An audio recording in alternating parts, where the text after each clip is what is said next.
avait 2 filles. L'une était belle et travailleuse, l'autre laide et paresseuse. Mais c'était sa préférée. Elle l'aimait beaucoup car c'était sa vraie fille. La fillette, belle et travailleuse, devait faire tous les travaux dans la maison. C'était la Cendrillon.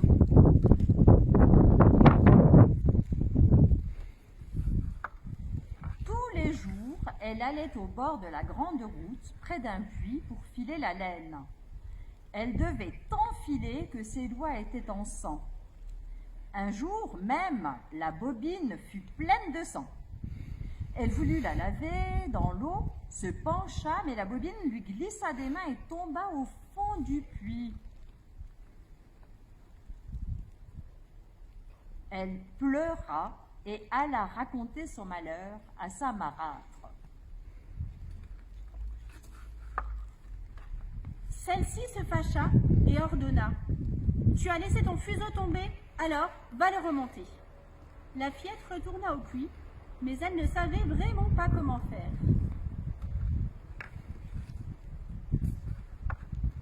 Courageusement, elle sauta dans l'eau pour chercher la bobine et là, s'évanouit. Lorsqu'elle reprit ses esprits, le soleil brillait.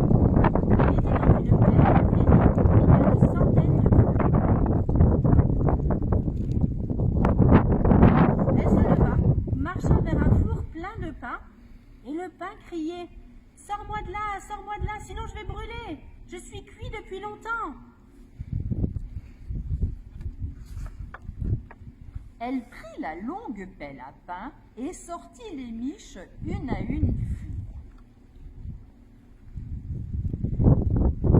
Elle poursuivit son chemin, arriva devant un arbre plein de pommes qui suppliait « Secoue-moi, secoue-moi, toutes mes pommes sont mûres à point !» Elle secoua l'arbre, les pommes tombaient comme s'il en pleuvait. Elle le secoua jusqu'à la dernière pomme, puis elle les rangea en un grand tas et reprit son chemin. Finalement, elle arriva devant une petite maison.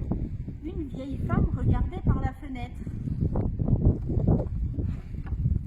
Elle sortit. Elle avait les dents si grandes que la fillette eut peur et voulut fuir. Mais la femme l'appela. « De quoi as-tu peur, ma petite ? Reste chez moi. Si tu fais tous les travaux de la maison consciencieusement, tout ira bien pour toi. Tu dois surtout soigneusement faire les lits, bien secouer les édredons. » Alors, quand les plumes s'envolent, sur la terre, il neige. Je suis Dame Holle. Certains m'appellent Dame Hiver. Elle parla si bien que la jeune fille mit tout son cœur à l'ouvrage. Elle secouait si fort les édredons que les plumes volaient comme des flocons de neige.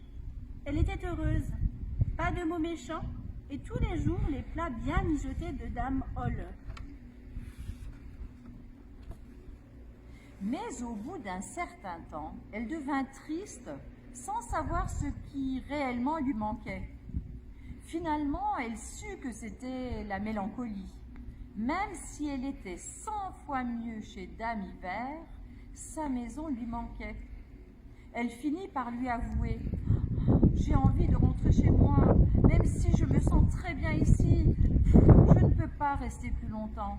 Je dois retrouver les miens. » Dame Holle dit « Je suis contente que tu veuilles retourner chez toi. Et comme tu m'as très bien servi, je vais t'accompagner là-haut. » Elle la prit par la main et l'emmena devant une grande porte. La porte s'ouvrit. La fillette la franchit sous une pluie d'or qui la recouvrit entièrement. « Cet or est pour toi, ma petite, car tu as été très travailleuse. Prends aussi la bobine que tu as laissée tomber dans le puits. » La porte se ferma et la fillette se trouva tout près de sa maison. Sur la barrière, le coq l'accueillit. « Cocorico, cocorico, notre jeune fille dorée est de retour !» Comme elle était cousue d'or, sa mère et sa sœur lui ouvrirent les bras. La fillette leur raconta tout ce qui lui était arrivé. Quand la mère apprit d'où lui venait toute cette fortune, elle voulut que sa fille laide et paresseuse bénéficie de la même chance. La sœur dut aller s'asseoir près du puits et filer la laine.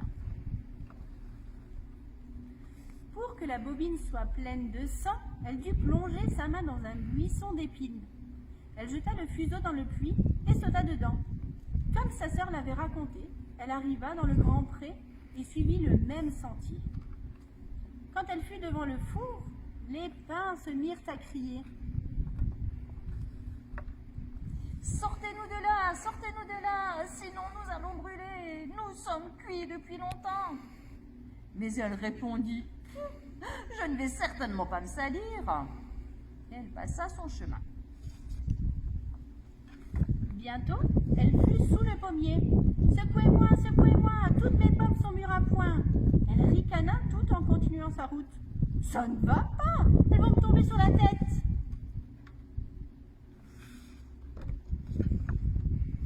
Quand elle arriva devant Dame Holle, elle n'eut pas peur de ses grandes dents. Elle en avait déjà entendu parler. Elle se mit tout de suite à son service.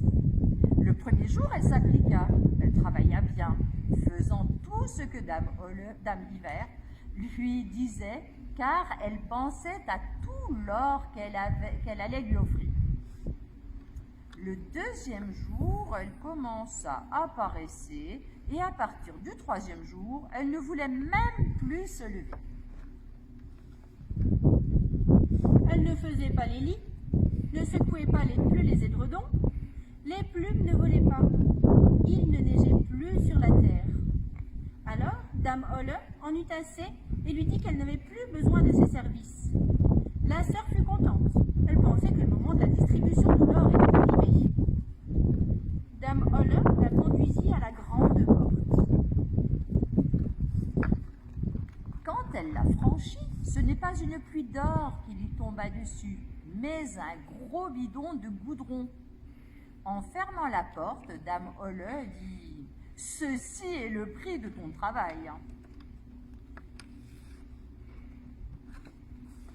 La sœur arriva à la maison couverte de goudron. Le coq l'accueillit. « Cocorico, notre souillon est de retour !» Elle eut beau faire, le goudron lui colla à la peau toute sa vie.